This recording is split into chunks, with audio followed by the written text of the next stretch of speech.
제가 고등학교 때 반에서 괴롭힘을 당하는 친구가 있었습니다. 저는 그 친구가 괴롭힘 당하지 않도록 최선을 다해 보호해주고 도와주었습니다. 그랬더니 그 못된 무리들이 자신들이 괴롭힌 아이를 보호해준다고 저를 공격하더라고요. 저를 직접적으로 대놓고 괴롭히지 못했지만 몰래 제가 아끼는 물건도 훔쳐가고 뒤에서 욕도 많이 하고 안 좋은 소문도 많이 내고, 그래서 사실 그때 저도 정신적으로 좀 많이 힘들었습니다. 그래서 약한 사람을 도와준다는 것이 쉬운 게 아니구나 하는 생각이 들었습니다.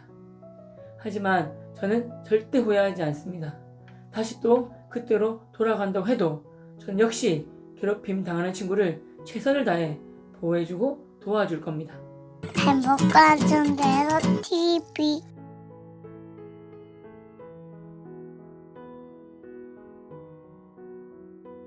행복한 전도의 삶 TV 열혈 전도왕 최병호입니다. 반갑습니다. 학교에서 왕따의 문제, 어제 오늘의 이야기가 아니죠. 그래도 요즘은 학교폭력자치위원회가 활성화되어 괴롭히는 무리들이 퇴학을 당하거나 강제 전학을 가거나 징계로 인해 상급 학교로 진학에 페널티를 받는 제도가 있어서 참 다행이라는 생각이 듭니다. 하지만 제가 학교 다닐 때 이런 제도가 있었는지도 잘 모르겠습니다. 설령 있었다 해도 제대로 학교폭력자치위원회가 일어나는 경우를 본 적이 없습니다.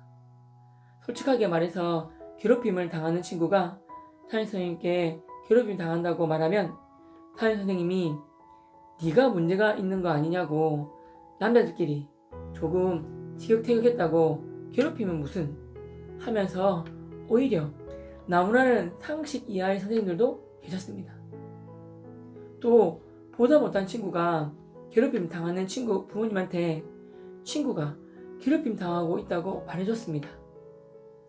그 학부모님이 학교에 신고하니 그걸 또 친구 부모님한테 이야기했다고 부모님께 말한 학생을 찾아서 왜 덮을 수 있는 문제 까 뒤집어서 일 크게 만드느냐고 하면서, 그것도 반 친구들이 다 보는 앞에서 뭐라고 하시는 말도 안 되는 행동을 하는 선생님도 제 눈으로 직접 보았습니다. 그래서 부모님께서 평소 학교 선생님 말씀 잘 듣고 예의 바르게 인사도 잘하고 선생님은 무조건 존경하라고 말씀하신 부모님 말씀에 처음으로 제가 반기를 들었던 기억이 납니다. 그렇지 않은 선생님들도 있는 것 같아요 라고 부모님께 말씀드리고 싶었지만 부모님이 걱정하시고 실망하실까봐 아무 말 못하고 제 마음에 큰 상처로 남은 몇몇 기억들이 있습니다. 왕따, 괴롭힘을 당하는 친구가 학교에, 특히 우리 반에 없었으면 참 좋았을 텐데 너무나 슬프게도 우리 반에 생기게 되었습니다. 처음에는 장난이 좀 심하네? 라고 생각했는데 조금 시간이 지나니 우와, 이건 진짜 아닌데? 이건 누가 봐도 괴롭힘이고 왕따를 시키고 있잖아 라는 생각이 들었습니다. 처음에는 지나가다가 가방 발로 찬다거나 도시락을 몰래 까먹는 정도였는데 시간이 점점 지나면서 그 친구의 특정 행동을 따라하며 반 아이들에게 비웃음거리로 만들다던가 지나가면서 툭툭 어깨를 친다거나 심지어 나중에는 책상 위에 올라가서 춤을 추라고. 그 광경을 보는 것 자체가 너무 괴로웠고 눈을 다른 곳으로 돌릴 수 없었습니다. 심한 내적 갈등을 하다가 보다 못한 제가 책상 위에 올라가 있는 그 아이 팔목을 잡고 바닥에 내리면서 이탈락되었습니다.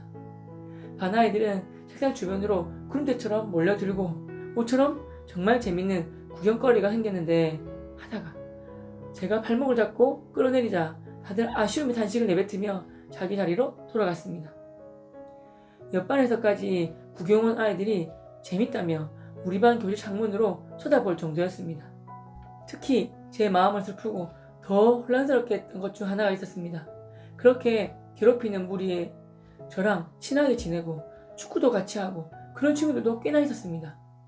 그렇게 반대되는 상황에 놓이다 보니 점점 저랑 사이가 멀어져 가는 게 느껴졌습니다.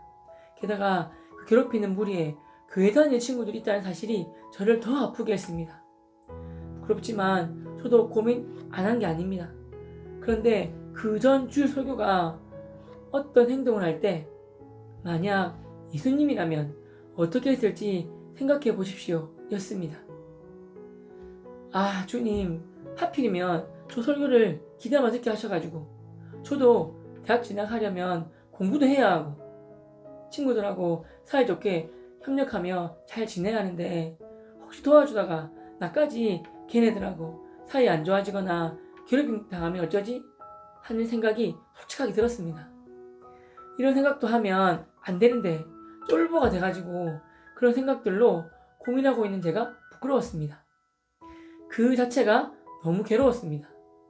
억지로 책상 위에 있던 친구 발목을 잡고 바닥으로 내린 날이었습니다. 저는 담임선생님께 가서 야자를 빼달라고 허락을 받고 교회를 갔습니다.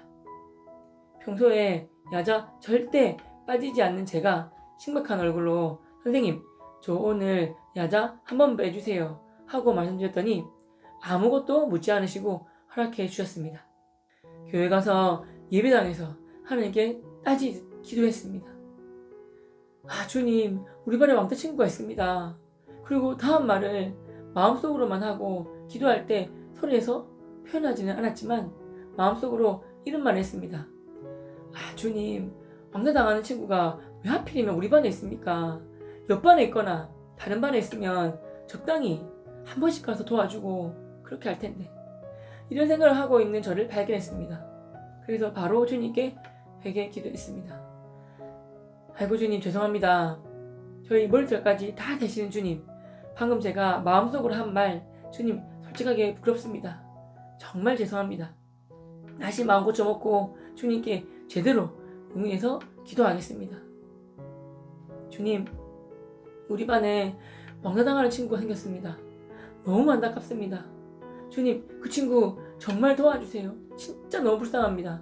주님, 지금 제가 뭘 신경 쓰고 걱정하는지 솔직하게 다 아시죠? 당연히 그 친구 적극적으로 나서서 보호해주고 도와줘야 하는데 괴롭히는 무리들이 조금 많습니다. 도와주다가 저도 피해볼까봐 그거부터 계산하고 있는 제 자신이 부끄럽습니다. 그래서 말입니다. 주님 진짜 도와주세요. 주님 제발 도와주십시오 하고 정말 절박하고 간절하게 기도했습니다. 신기하게도 그렇게 기도했더니 주님이 용기를 주시며 지난주 설교 제목을 다시 한번 제게 말씀해 주셨습니다. 병호야, 예수님이라면 어떻게 될지 생각해 보렴. 그리고 하나 더 마음속으로 들려주신 것은 예수님이 제게 병호야, 만약 내가 그렇게 괴롭힘을 당하는 친구였다면 병호 너는 어떻게 할 거니? 였습니다. 여기까지 응답을 듣고 나니 답은 이미 나와 있었습니다. 알겠습니다. 예수님 잘 알겠습니다. 이렇게 대답했더니 성령님이 다음 기도를 제가 할 수 있도록 도와주시면서 지혜를 주셨습니다. 주님, 대신 그 아이들에게 굴복하지 않는 힘을 주시고 지혜를 주세요. 그리고 분명히 나와 같이 이것이 잘못된 행동인 줄 알고 도와주고 싶어하는 친구들이 있을 겁니다. 같이 힘을 합해서 좋은 보디가드 같은 우리를 형성해서 도와주게 해주세요 라고 기도하게 되었습니다. 다음날 반 친구들 중에서 교회 잘 다니고 믿음 생활 잘하고 있는 크리스천 친구들을 불러서 이야기했습니다. 얘들아, 우리 반에 이렇게 괴롭힘 당하는 친구가 있다는 것 자체가 너무 부끄럽고 우리가 하나님 앞에 회개할 일인 것 같다. 우리가 진작에 저 아이를 잘 보호해줬더라면 저 친구를 괴롭히지 않았을 텐데 우리들 무리조차 저 친구를 제대로 품지 못해서 친구도 없이 혼자 지내는 아이인 줄 다 알고 거만하게 힘만 믿는 못된 무리들이 저렇게 괴롭히는 것 같다. 솔직하게 말할게. 어제 공부도 안 되고 너무 괴로워서 야자 빼고 교회 갔다 왔다. 더 이상 하나님한테 쪽팔리기 싫어서 기도하고 도와주려면 제대로 도와주겠다고 기도하고 결심하고 왔다. 착한 척, 의로운 척, 도와주는 척 하는 내 모습이 더 싫더라고. 그리고 저 친구 괴롭히는 무리가 옆방까지 퍼지고 점점 더 심해지는 것 같아서 이러다 진짜 무슨 일 나겠다는 생각까지 들더라. 얘들아, 우리라도 쟤 보호해주자. 근데 진짜 내가 봤을 때 우리 반에 저 친구 보호할 수 있는 무리가 우리밖에 없는 것 같다. 솔직하게 너희가 봐도 그렇다 아이가. 우리가 좀 도와주자. 이렇게 얘기하게 되었습니다. 물론 이렇게 말하니 우리가 왜 전마 도와줘야 하는데 하고 싫어하는 기색 바로 내는 아이도 있었고, 도와주고 싶은데 하며 어제 제가 한 내적 갈등을 심하게 하는 친구도 보였습니다. 그래서 제가 마지막으로 우리 반 크리스찬 친구들에게 정말 진심으로 말했습니다. 그래, 억지로 같이 하자고는 안 할게. 근데 진짜 우리 하나님 앞에서 더 이상 쪽팔린 행동을 하지 말자 라고 말했습니다. 그랬더니 그 친구들 3분의 1 정도는 괴롭히는 무리도 아니고 보호해주는 무리도 아닌 방관자 무리가 되었습니다. 그리고 3분의 2 정도의 친구들은 저와 뜻을 같이 해서 그 친구를 보호해주기로 했습니다. 그 시간 이후로는 그 친구와 화장실도 항상 같이 다니고 그 친구 도시락통을 우리 사물함에 넣어서 괴롭히는 애들이 아예 훔쳐먹지 못하도록 막았습니다. 하교도 같이 하고 항상 우리 곁에서 떨어지지 말라고 했습니다.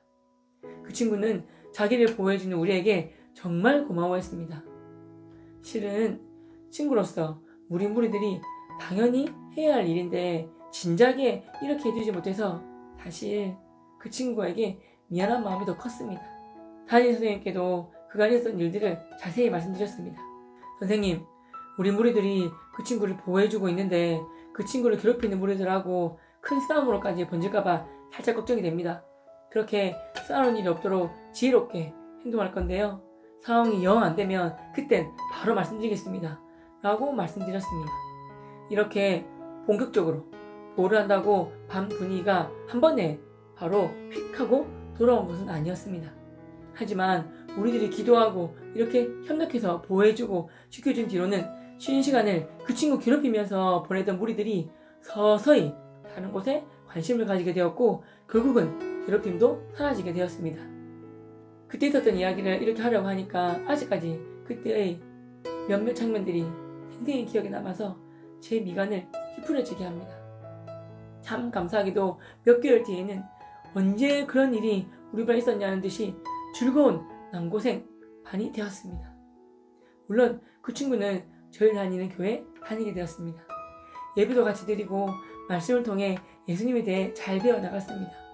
예수님을 구주로 영접하고 신앙생활도 열심히 잘하게 되었습니다.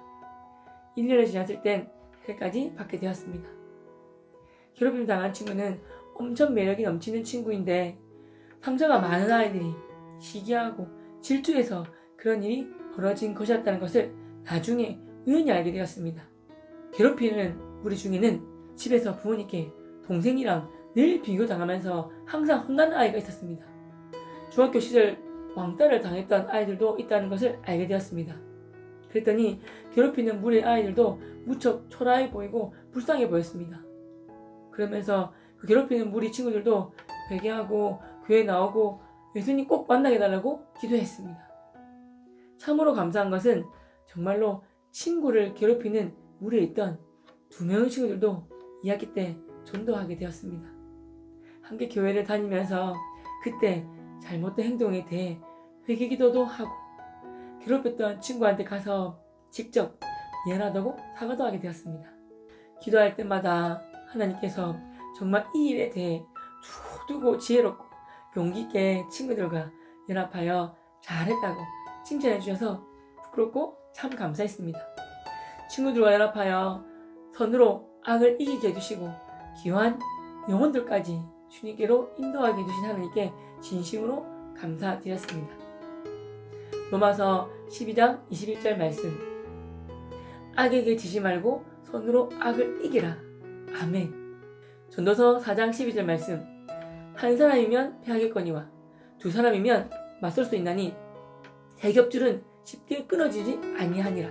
아멘. 마지막으로 로마서 8장 30절 말씀, 그러나 이 모든 일에 우리를 사랑하시는 이로 말미암아 우리가 넉넉히 이기느니라. 아멘.